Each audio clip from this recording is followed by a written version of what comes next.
उत्तर प्रदेश में 72,825 शिक्षक भर्ती को लेकर के आज 10 फरवरी को सुप्रीम कोर्ट में सुनवाई होनी है और ऐसे में आज सरकार जो है अपना पक्ष दाखिल करेगी। ज्यादा अपडेट के लिए सीधे फोन लाइन से जुड़ चुके हैं इंडिया के सीतापुर के संवाददाता प्रियांशु मिश्रा। तो प्रियांशु बताएं कि 72,825 मामले को लेकर के आज जो है सुप्रीम कोर्ट में सुनवाई होनी है, ऐसे में क्या ताजा अपडेट है?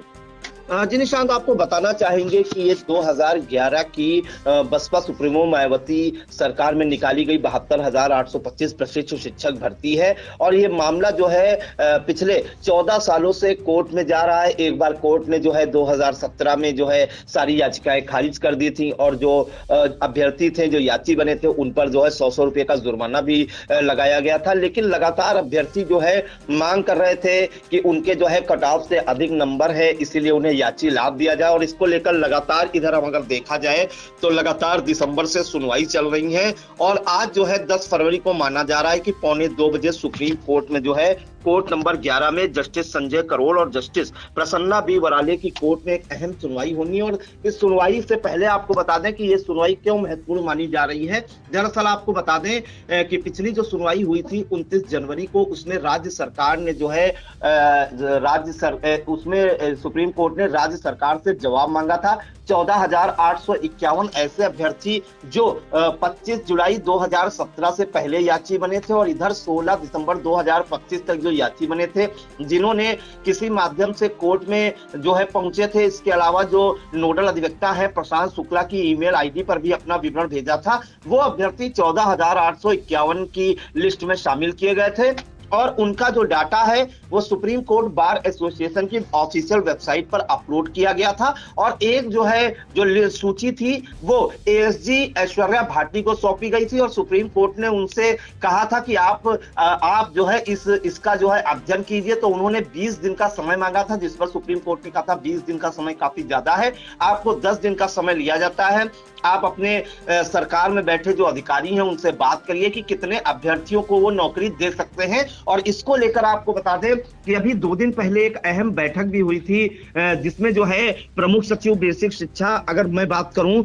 तो वो शामिल हुए थे। इसके अलावा जो है एससीईआरटी के निदेशक शामिल हुए थे, बेसिक शिक्षा निदेशक शामिल हुए थे और एएसजी ऐश्वर्या भाटी भी शामिल हुए थे। और प्रमुख सचिव जो बेसिक शिक्षा है पार्थ सारथी सेन शर्मा, उनकी अध्यक्षता में ये बड़ी बैठक हुई थी और ये बैठक निशान जो है पूरी तरीके से गुप्त बैठक थी, सीक्रेट मीटिंग थी और इसकी जो है कोई भी डिटेल बाहर नहीं आ सकी थी। आज जो राज्य सरकार को पक्ष दाखिल करना है उससे पहले आपको बता दें निशांत, 2 जो है पेज वायरल हो रहे हैं बड़ी तेजी के साथ सोशल मीडिया में और जिसको लेकर ये कयास लगाए जा रहे हैं, अभ्यर्थी आशंका जता रहे हैं कि ये जो लेटर वायरल हो रहे हैं, पत्र वायरल हो रहे हैं 2 पन्ने का, इसमें जो है राज्य सरकार का जवाब है। हालांकि इंडिया ऐसे किसी पत्र की या पन्नों पेज की जो है पुष्टि नहीं करता है, लेकिन उसमें राज्य सरकार ने ये साफ कर दिया है कि उनके पास कोई पद नहीं है, ऐसे में वो नौकरी नहीं दे सकते। उन्होंने सभी पद जो है भर लिए गए हैं। जो 2 पेज वायरल हो रहे हैं निशांत, उसमें क्या लिखा है हम आपको बता देते हैं। जो बैठक हुई थी उसमें बताया जा रहा है कि ये निर्णय लिया गया, तो उन्होंने ये कहा है कि जो है याचिका द्वारा उच्चतम न्यायालय में योजित विशेष अनुज्ञा संख्या 43-43-4375/2014 उत्तर प्रदेश व अन्य बनाम शिव कुमार पाठक व अन्य में पारित आदेश 7/12/2015, 24 फरवरी 2016 और 24/8/2016, 17/11/2016 और 25 जुलाई 2016 का अनुपालन न होने के कारण अवमानना याचिका संख्या 837-838 और 2023 कृष्ण कुमार व अन्य बनाम दीपक कुमार प्रमुख सचिव बेसिक शिक्षा व अन्य योचित की गई हैं। ये उन्होंने याचिकाएं बताई हैं कि किस नाम से दाखिल की गई हैं, क्या उनका नंबर है। दूसरा नंबर पॉइंट दिया गया है, राज्य सरकार की ओर से तत्कालीन अपर मुख्य सचिव बेसिक शिक्षा विभाग उत्तर प्रदेश शासन का विस्तृत शपथ पत्र लग चुका है। इस नियुक्ति के संबंध में अंतिम आदेश जो है है बीती 7 दिसंबर 2025 और प्रकरण में पारित विभिन्न अंतरिम आदेशों और दिनांक 25 जुलाई 2015 के आदेशों का अनुपालन न होने की वजह से पहले भी अवमानना जो है संजय कुमार व अन्य बनाम प्रभात कुमार व अन्य दाखिल की गई थी,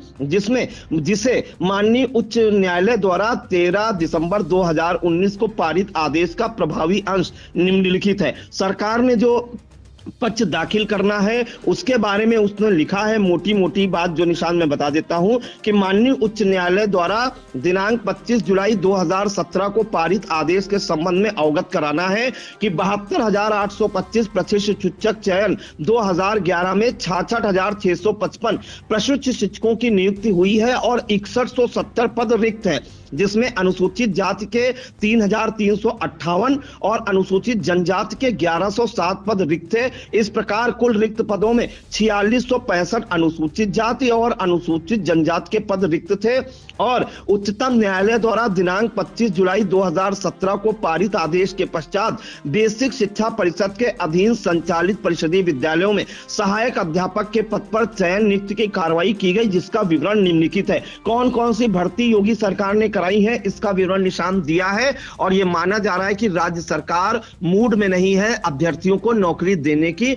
हालांकि अब सबकी निगाहें सुप्रीम कोर्ट पर टिकी हैं, तो उन्होंने क्या लिखा है, 12,460 सहायक अध्यापक भर्ती प्रक्रिया के अंतर्गत 11,804 सहायक अध्यापक के पद पर चयन नियुक्ति की कार्रवाई की गई। 68,500 सहायक अध्यापक भर्ती प्रक्रिया के अंतर्गत 45,567 सहायक अध्यापक के पद पर चयन नियुक्ति की कार्रवाई की गई। 69,000 सहायक अध्यापक भर्ती के अंतर्गत 69,000 सहायक अध्यापक के पद पर चयन नियुक्ति की कार्रवाई की गई। इस प्रकार इन तीनों नियुक्तियों में कुल 1,26,371 शिक्षकों का चयन या नियुक्ति की गई है और अतः अब 6 साल बाद 2023 में याचिकाओं कर्ताओं द्वारा अवमानना याचिका दाखिल की गई है। अतः इस संबंध में मुझे यह कहने का निर्देश हुआ है कि कृपया विषयगत अवमानना याचिका में सुनवाई हेतु निर्धारित आगामी 10 फरवरी 2026 को उपरोक्त वस्तु स्थिति से अवगत कराने एवं प्रश्नगत अवमानना याचिका को निरस्त करने के लिए माननीय उच्चतम न्यायालय नई दिल्ली से अनुरोध करते हुए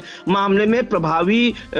पैरवी करने का कष्ट करें। तो निशांत, ये 2 पन्ने जो वायरल हो रहे हैं, माना जा रहा है कि ये एएसजी ऐश्वर्या भाटी को निर्देश मिले हैं सरकार की ओर से कि वो सरकार में अपना पक्ष रखें कि अगर देखें तो तीनों भर्ती को मिला के करीब 1,26,000 से अधिक पदों पर राज्य सरकार ने भर्ती की है और ये जो अभ्यर्थियों की याचिका है इसे खारिज की जाए। फिलहाल निशांत, तो आपको बता दें कि इस मामले में सुप्रीम कोर्ट बेहद सख्त है। सुप्रीम कोर्ट का ये मानना है कि अभी उत्तर प्रदेश में जो है 2 लाख से अधिक पद खाली हैं और ये चर्चा है, लगातार अभ्यर्थी भी सवाल उठाते हैं कि इतनी बेरोजगारी बढ़ी है, भर्ती निकल नहीं रही है। अगर मैं बात करूं 69,000 शिक्षक भर्ती की तो 2018 में निकली थी और 7 साल से कोई भर्ती नहीं निकली। तो सुप्रीम कोर्ट ने भी कड़ाई से पूछा कि इतने सालों तक भर्ती नहीं